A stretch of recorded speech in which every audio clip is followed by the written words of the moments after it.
Before we get into the show, this episode is brought to you by Wide Whale. The team at Wide Whale has one more Voice of the Resident live event for you. This is it, the last one. On June the 6th at 3 p.m. Eastern, they'll cover everything resident reviews have to teach us about retention trends.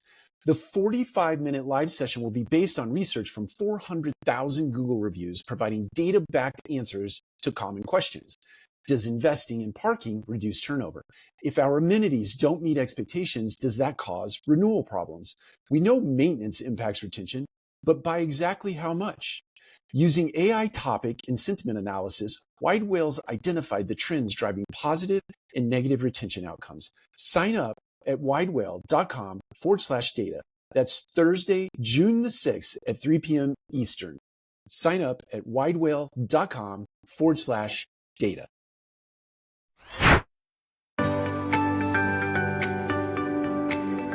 Welcome to Thriving in Multifamily, a visionary podcast brought to you by the Multifamily Media Network. Join in as we explore motivation, inspiration, and engage in thought-provoking conversations. We provide actionable ideas to help you establish a solid foundation to achieve your career goals. I am your host, Alicia Daniels, and I'm excited to bring you inspiring stories that will empower you to reach your full potential.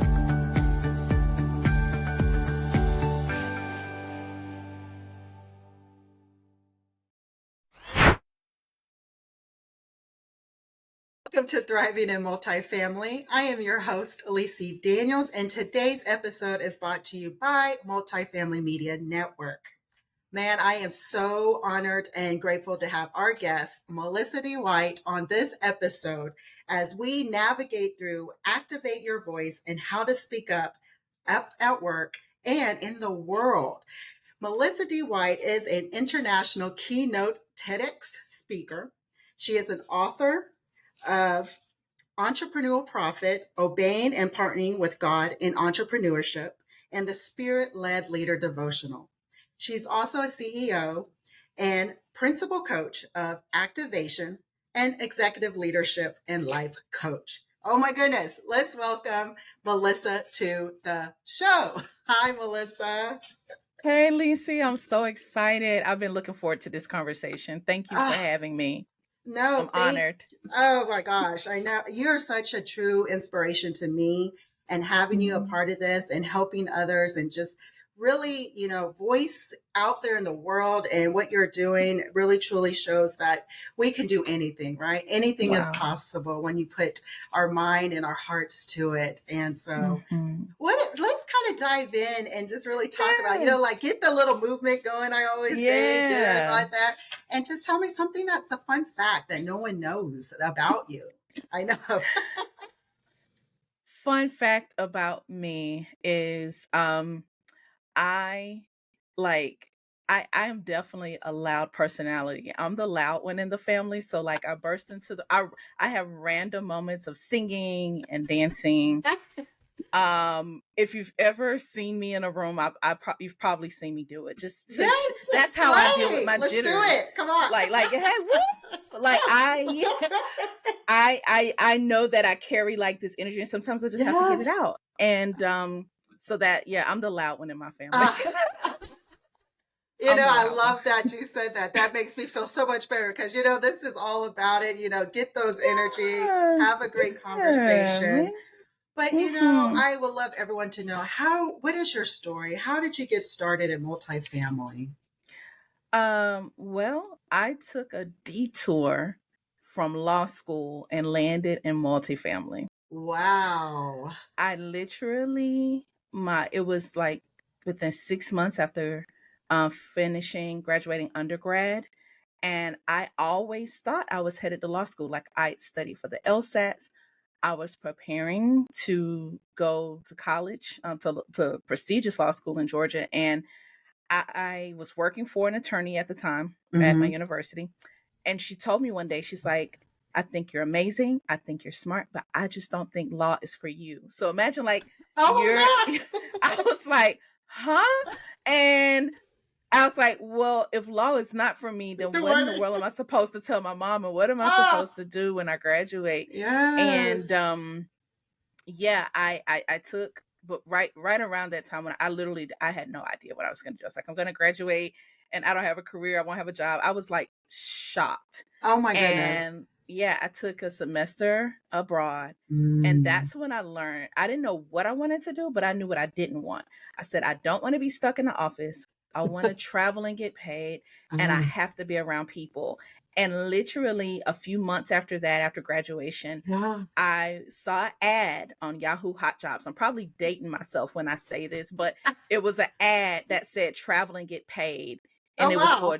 it was for a traveling leasing specialist, Oh, which wow, was where I okay. wouldn't be stuck in an office. Office, I would be yeah. able to travel and I would be around people. And that is how I landed in the industry, working for a lease up company at the time, Oh traveling. my goodness. That is such an Yeah. amazing start just to have. I mean, it's kind of scary to have a professor be like, no, I don't think this is for I you. I don't have to think put this is so for many you. hours for you. I would be like, okay, I don't know what I'm going to do now. I put so much years. But just the way you fell into it. But then you kind of got an opportunity to sit back and really just say, okay, what do I want to do and be able to navigate that? And not everyone has that start. I mean, it took me Yeah. forever to figure out what I wanted to do to land here. But at the same Yeah. time, it's just knowing that and then going with it and then being in our industry and starting as that traveling leasing. I know that was fun. I know that was It fun. was incredible, but it was the biggest lesson in trusting the process. I had to abandon what I thought I knew from business school and lean Wow. into the school of leadership in multifamily. Like I had to like undo my book knowledge and really heighten my people skills and my people knowledge. And Yeah. so leasing was the greatest masterclass in leadership and in people Yeah. that no degree would have given me. So it was like it was meant to happen. It was Man. intended. That Yeah. you already starting us off on some good gems. I'm over here like, oh yes, right. Yeah. But it's people skills, and that's right. People skills. Leadership. I mean, leasing. That's where it's the fruit of it starts with that, and it builds that foundation. It's that skill set of that not book wise can really show you that. And so, Yeah. man, that's too good. That's too good right there. So, how did you go from leasing to international leadership? I mean, when you think about that, I tell you, I aspire to be international one day. So, I'm learning as you're sitting here dropping those gems. Yeah. When I sit and I think about it, I'm in awe of the path, but I'll never ever forget or take away anything from my journey in multifamily. This makes April makes my 20-year mark in the industry. And I said, wow, I asked myself that question. I was like, how did I get here? And honestly, multifamily leasing operations, the industry laid a foundation for me to really understand people and community. And it helped me really navigate the ins and outs. And when I say community, I'm not just talking about the properties and the assets that we're trusted with. Yeah. When I was on site, I really leaned into the community around the property. Yeah. And it was actually my days on site where I started going to like city council meetings or zoning meetings, or I would connect with nonprofits and community groups or youth groups to partner with the properties where I worked. And that's where my advocacy really began. Was I started to really see how the gift of being in the industry is a gateway to the rest of the world because we deal with communities. And so Yes. the way to answer your question specifically, I was just intentional. Like I took everything I learned locally and I got intentional about taking it global. I knew if I wanted to go global, just start talking about what I learned here out there. Yes. I love that. That's how that happened. I got intentional on LinkedIn with global audiences that talked about the things I learned in multifamily and in leadership and people and communities. And that was the bridge. Uh-huh. It's taking what we learn and what we do every day locally Mm-hmm. and broadcasting it and connecting it globally. Uh, That's it. Man, no, intentionally, Mhm. you've got to be It was intentional about what intentional. you're doing, right? But I was Hmm. just in her training a leasing course, and I was talking to them about community and getting out there and really understanding and Hmm. learning. And it's like their eyes, sometimes you're like, do we really got to do more outside of our actual? Yes, get out there Yeah, and you do. network, build that LinkedIn, like you said, and and be intentional. So you're hitting right on that nugget of that, because I think it's so important Mm. for even leasing to see you're bigger than that. You can grow in so many different directions Yes. of that. And I Yes. loved how you've been in every single role to how it and lead, and it's led you to where you're at today, right? But there's not a Right. set place. It's like whatever your heart grows and builds from that. And Hmm. so, no, that's intentional. All right. So everyone out there, you got to be intentional out there Have to and be get out there in intentional. that community and Hmm. know what's going on and advocate to build that. I like how you said that, as advocating, and Hmm. your voice. It almost goes back to like our episode. It's activating that Yes. voice, right? Yes. I was doing it before I knew it was a thing.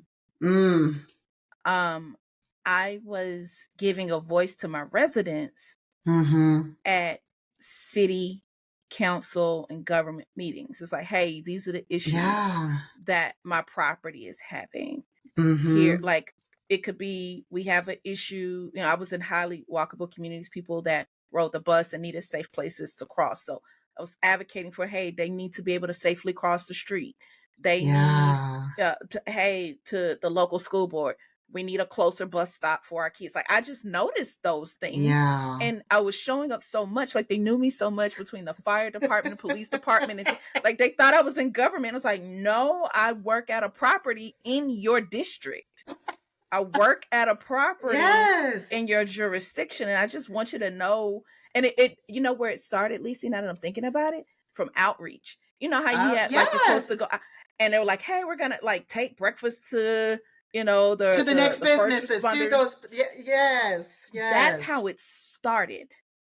And it was just like, I didn't see it as just, oh, let me just go drop off some flyers. I would really be talking to these people and Mm-hmm. like building connections, like, oh, okay, ABC business. Well, instead of me telling my residents come here, how about you come over here? And I was just, Yeah. yeah, you have to build relationships You outside have of your to. property. You have Yes. to. Yes. But that's how it started. It was a thing before it was a thing, and I didn't know it at the time.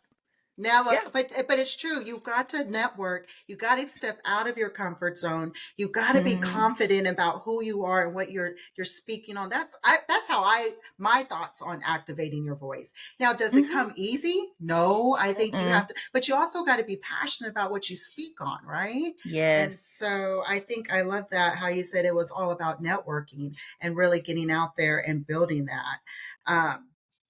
So with that, okay, so we're going to kind of jump into on as far as on this one. What role does Yeah. confidence play when it comes to being effectively communicating at work to activate your voice? Like sometimes, like someone who's shy or someone that doesn't know what to do, and how can we like really help them in that space? Wow, I'm glad you asked me that question. And I get this question often, and I realized I have to be really honest because I started the episode saying, hey, I'm the loud one in the family. I show up and I'm always talking. The reality is that just because someone is an extrovert or loud, that doesn't mean they're always confident either. Mm-hmm. Um, the confidence, anytime someone asks me about confidence, I say confidence is a practice developed over time. Mm-hmm. And for me to be quote unquote confident in anything, Mm-hmm. I had to really choose um to get uncomfortable. And oftentimes when you don't speak up, I believe everybody has something to say. I'm Oh I'm a yeah. strong believer. You like when you sit in meetings and everyone's like, does Mm-hmm. anyone have any final remarks? I'm like, somebody in this room. Someone does, but So they're thinking it in their mind because they're too scared to say it out loud because of what everyone else will say. Yes. so here's my take on that. It's that you have something to say. Mm-hmm. And if you don't say it, it's going to cost you. And you have to weigh the cost. If I say it, what could it change? If I don't say it, what won't change? And you have to make a choice in that moment. If I don't say this, it could cost me, it could affect someone else. And to be strategic, and that the confidence really comes from I'm choosing my heart. I'm gonna speak Yeah. up because I don't want to run the risk of what can happen if I don't. And I think Mm. you just have to develop that mindset. What would Mhm. happen if I don't? If I Mm. don't say it, how could my team suffer? If I don't speak up about it, what Mhm. are the consequences later? What are the missed Mhm. opportunities? Mm. Who are the people that are connected to me that may not be in this room? And if I don't say it, it's going to Yeah. affect them. And so I think it's less about confidence and more about courage. Mm. I think that's what I believe. That's it. I Yeah. think it's less about confidence because It, confidence is relative, yeah. but Yeah. but courage is a decision in that moment. Like Yeah. I'd rather say it now and do something about it than to lose sleep about what I didn't do or Mhm. didn't say. Mm. No, man, that sounds so good. And you're right, it is about courage. I think if we have the courage to speak up and voice our opinions, our thoughts, and not worry about what other people are thinking, and being mindful of what are voicing, you don't know Mm-hmm. what that impact can be. You don't know Absolutely. who you're targeting that's going to help and inspire or be that. But I'm going to tell you the truth. It's taken a long time for myself to be confident or have the courage to activate my own voice. But, Yeah. but I think at the end of the day, when people see people like us and women like us and Mm-hmm. very God-fearing young women and really out there trying to do the best, yeah, it's going to come across like I can do it. I can sit there and voice my voice. I can sit there Mm-hmm. and help someone else out, no matter what that is, and not be scared or fearful of anything that's going to come back on that end. I would think so, but that's my Yeah. opinion. And look at you now, you're doing it. I mean, courage Mm-hmm. is a muscle built over time by saying and doing hard things. Yeah. That is true. That is true. Yeah, we don't necessarily, some of us may innately do it, but the large Mm-hmm. majority of us don't. And Mm-hmm. it's like exercising a muscle. I have to daily exercise courage in uncomfortable things Mm-hmm. until it becomes second nature. Yeah. Podcasting isn't easy. Speaking isn't Is it easy. easy? Leasing Yeah. isn't easy. How many No. times do you have to hear no and objections Uh, and take, like, you have to take those hits over and over until you're like, well, this is my eighth no. I got two more before I get my yes. Like, that's how I would think. It's like, let me get my yes. nose out of the way so I can get to my yes. It's a mindset.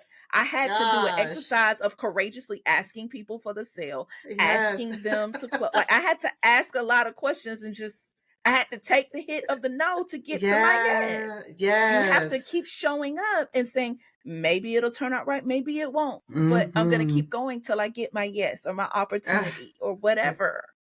Yes.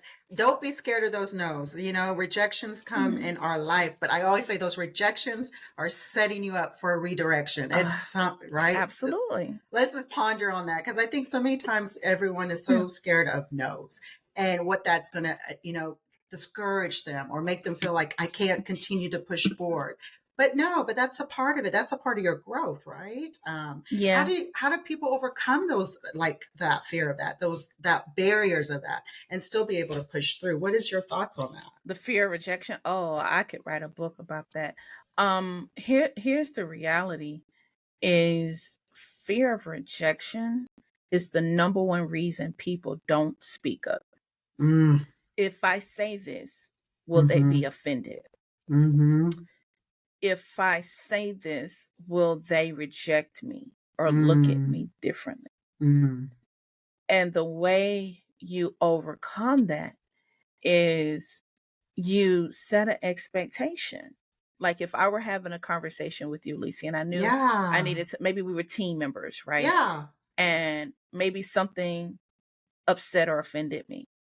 And I don't want to say anything. I don't want to make her uncomfortable.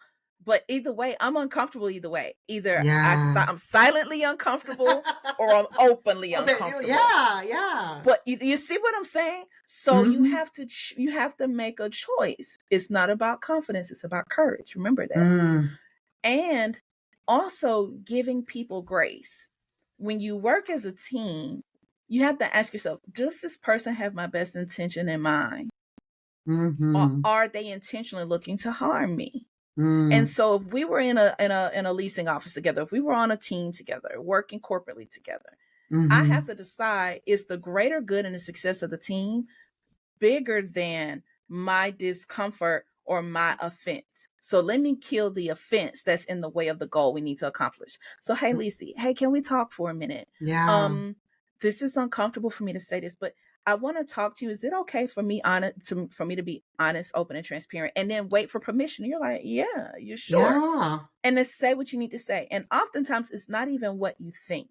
And Mm-hmm. so many times I hear people, not even just with DEI issues, leadership Mm-hmm. issues, communication issues. The number one thing I hear leaders say, well, I don't want to offend anybody. Mm. I don't want to be rejected. I don't want retaliation or to lose my job. And Mm-hmm. it's like, well, what will happen if you don't? And the truth is, if you don't, the Yeah. discomfort is still Still. there. Mm-hmm. We'll be right back to the episode, but first, a message from our sponsor, Widewhale. Widewhale is in the middle of a fantastic data and research live event series called Voice of the Resident. It's 3 parts. Part 1, which covered our tour and move-in, and Part 2, which covered residency, are complete. You can now watch those on demand. The final event is on retention. You'll learn the most important retention trends Widewell's uncovered in 400,000 resident Google reviews. Part 3 is on Thursday, June the 6th at 3 p.m. Eastern. To register for Part 3 or watch Parts 1 and 2, go to widewell.com/data. And now, back to the episode. Mm-hmm. Yes. So yeah. It's just about having those open communication. Those conversations are so important. I just feel like you just had a quotable moment, and I got to highlight this too. Not Yeah. about confidence, it's all about courage. Man, if you can't quote that, because I think that all goes into that, and just what you said, and you hit on something that's so deeply that people need to know is how to overcome those fears and how to be able to still speak their voice, but also be Mm-hmm. able to share that with someone and have that open door and that influence of that. So you being Yes. very a strong advocate with DEI, what inspired your work with it? Can we tap into that? Absolutely, we can. Again, I've been very reflective this year. When you ask me the question, like, how did I get here? I asked myself that. And so it's like, how did that, and let's be clear. My involvement in my work in DE&I was, one, it started outside of multifamily. Two, it was well before 2020 and Mm-hmm. the social injustices and things we experienced that year. Yeah. My work with DEI started with my nonprofit work with youth in the community first. Okay. So Okay. remember, full circle moment here. That's why it's Yeah. so important to sit and look at the areas of your life and how the Yes. dots connect. It's so Yes, important. because it So is. so can I so let's go full circle and connect Let's the do dots. it. I Let. told you a minute ago about being on site, advocating for kids in schools and safe school zones, and for my residents, and employment, so that they could Mm-hmm. be employed and afford like, it was just, I just cared about people at the time. Mm-hmm. And in my career, most of the time I worked in marginalized communities. Okay. Mm. And so at the time, in 2016, I just felt strongly, after a history of things that were happening outside of property management and the community. Remember, we build properties that are planted in communities with Yeah. real people and Yep. real problems. And I began to be just really agitated and heavy about social justice issues, about young people that were dying. There was, Alton Sterling and Michael Brown. And Mm. after Michael Brown, I remember very specifically where I was. And at the time, I progressed to being a corporate trainer and a leasing trainer. And I had to do a leasing training that day. And I remember it was one of the most hardest days to do Mm. my job, because I was grieving things in our community. Yeah. And Yeah. I remember that particular issue was so public. And I was like, man, if I'm having a hard time with this, because I volunteer with youth, I was like, the young people I volunteer with must be having a hard time. So full circle, my work with DE and I started with paying attention to what was happening in my community outside of my corporate job. Mm. And long story short, I started a youth nonprofit called Righting Our Wrongs. Okay. And as that grew, I was invited by other organizations to talk about DEI. I didn't know what it was until 2016, 2017. Mm-hmm. And they were like, hey, someone told me about the work you're doing about giving young people a voice. And you're teaching them about civics and about community and about speaking up. Can you come help our organization? And the first company that invited me in to do that, someone referred me to Macy's. And I was like, what? Macy's? And I remember, sorry to my old boss. I remember I was working in a regional office for a property management company. I took a lunch break to go to Macy's corporate office and to speak about youth in the community and DEI, like giving a voice. And then I took an extended lunch break, spoke at Macy's, and then went back to work. So that was how it started. That's all about advocating. You did what you had to do. Like, there you go. Sorry. And I never even thought about it in property management at the time in 2016. Mm-hmm. I didn't know it existed in the world outside of our industry until it became a spotlight thing. So I was in DE&I in the community advocating for youth and families first. Yeah. And then most important. That qualified me. It was almost as if I had to feel the heart of the community before I can educate it corporately. Man. I had to take to the streets and protest and advocate and do petitions for the people who live on our properties first before I can go teach it inside of the corporations that make the decisions. It started in the street. It started in after school programs and community centers first for me. Yeah. That gives me chills. That is a true full circle, right? You never know when you're doing something and why you're doing that and why it's the passion of it and why it's driving you or pulling you in a certain direction. And then you come along in life and you check. And I love how you said full circle, right? And you're like, let's kind of reflect. I think that's so important that you reflect on where you're at now. And I've been reflecting for a long period of time. Yeah. But you reflect because that's where I think you also find your voice. That's where you reflect to find out how things are going to activate for you, but you don't know that yet. And I think you just hit it on so many like nuggets. I call them positive nuggets if you don't know. I love that. How you go around, you're like, oh my gosh, I didn't realize this is where I'm at. This is where I'm supposed to be. This is the purpose of where I'm continuously building and growing with that. Absolutely. But I always say it always stems from having that strong faith, right? And the influence of that. So how has your faith influenced your professional journey? It's amazing to me how taboo that faith is still a touchy topic sometimes. But honestly, regardless of whatever you believe, whatever you have faith in shapes the decisions you make every day in and out of work. Exactly. It's just not widely talked about. Yeah. But the number one thing that is your guiding compass, which is faith in your belief system, is it's always present, whether we discuss it or not. And so for me, I'm a Southern girl. I'm from the South. We're both from the South. Yes. I grew up in the South. Yeah. I grew up in church. I grew up, it was in me. And then later, working in ministry.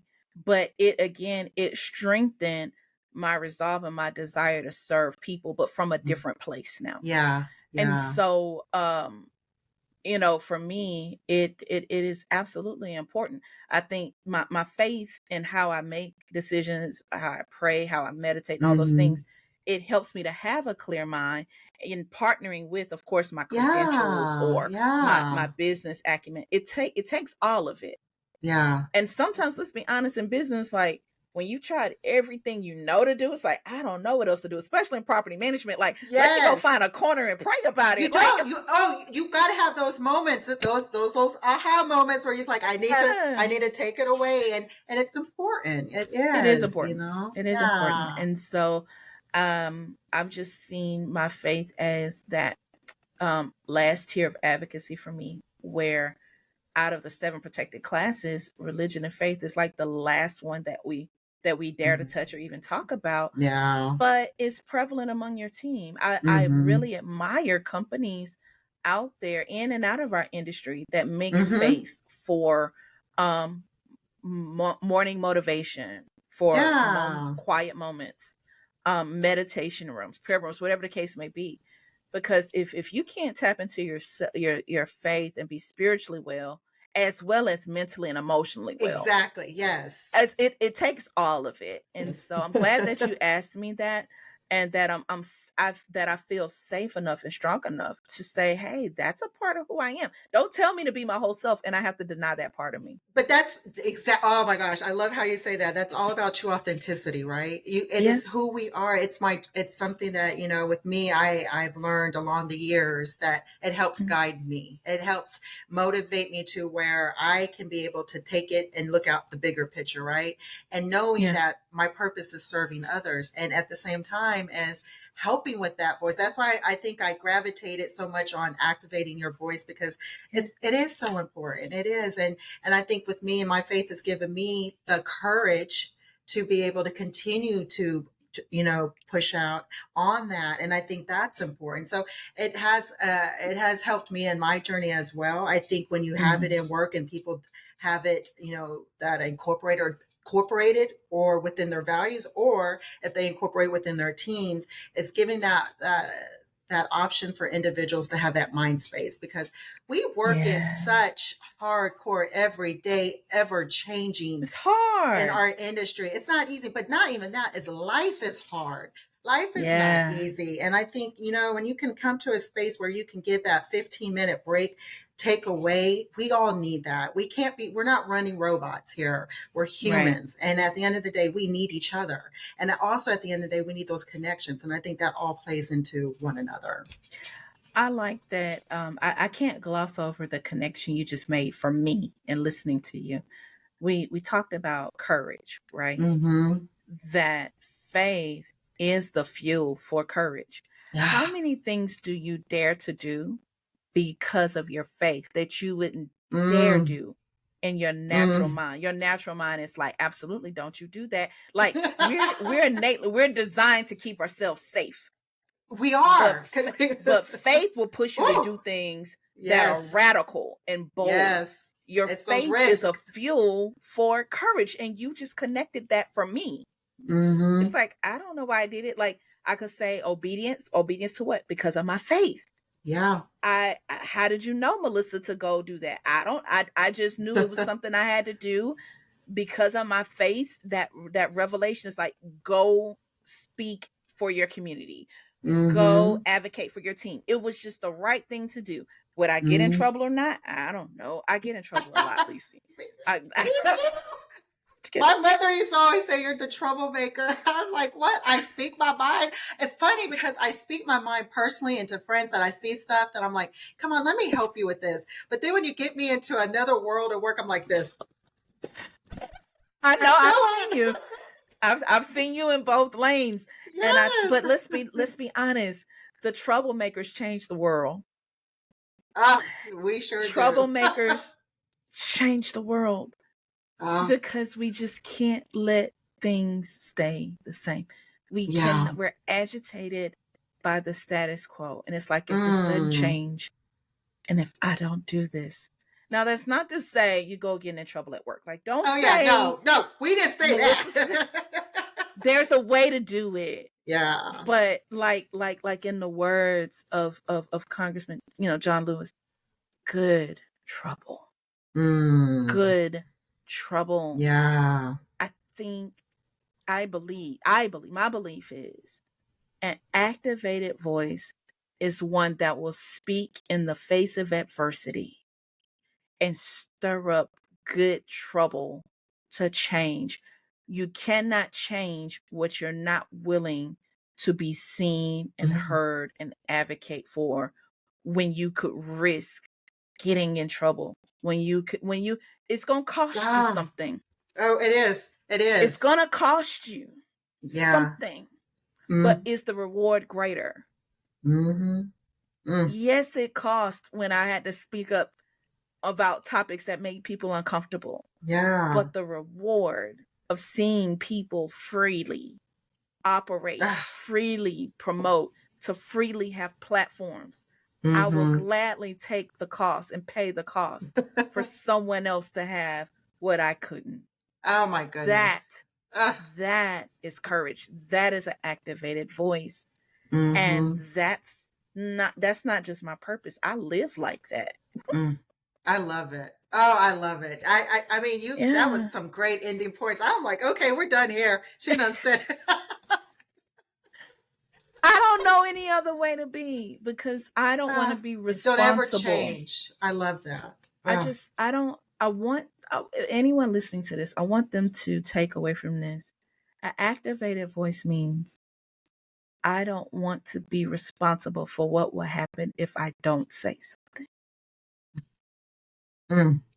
And there you have it. That is so powerful. Some very powerful words from a very powerful, amazing, inspiring woman, Melissa. It's so insightful to be able to have these conversations and really learn from someone else. And that's what it's all about.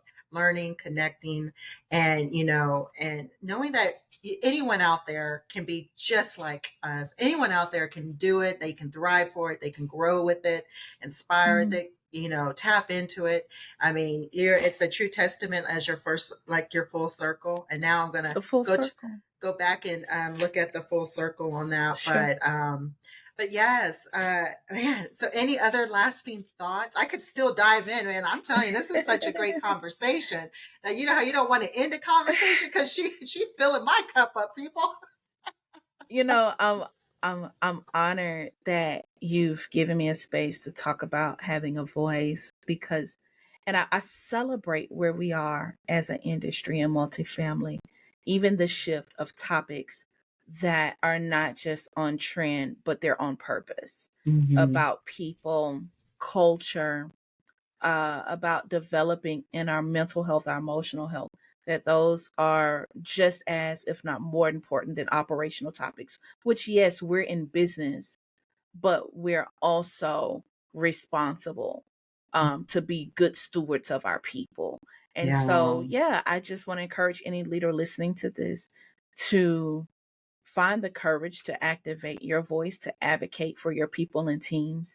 I'm so excited that I get to now serve the industry with what I've learned in the world, in the community, and bring it back as an act of service of how to have courageous conversations, how to create inclusive companies through activating voices. That's so important. And you can trace it all back to being more successful and having more successful people. So I think the main thing I want people to take away from this is I'm doing more than showing up to work. I'm impacting lives by activating my voice. What I say matters. What you say matters. Yes, indeed. Yes, indeed. And that is a great high to leave on within this episode. Thank you. As always, if you want to get connected with Melissa, please do. She does have a lot of insight to share. She's an author of some amazing books.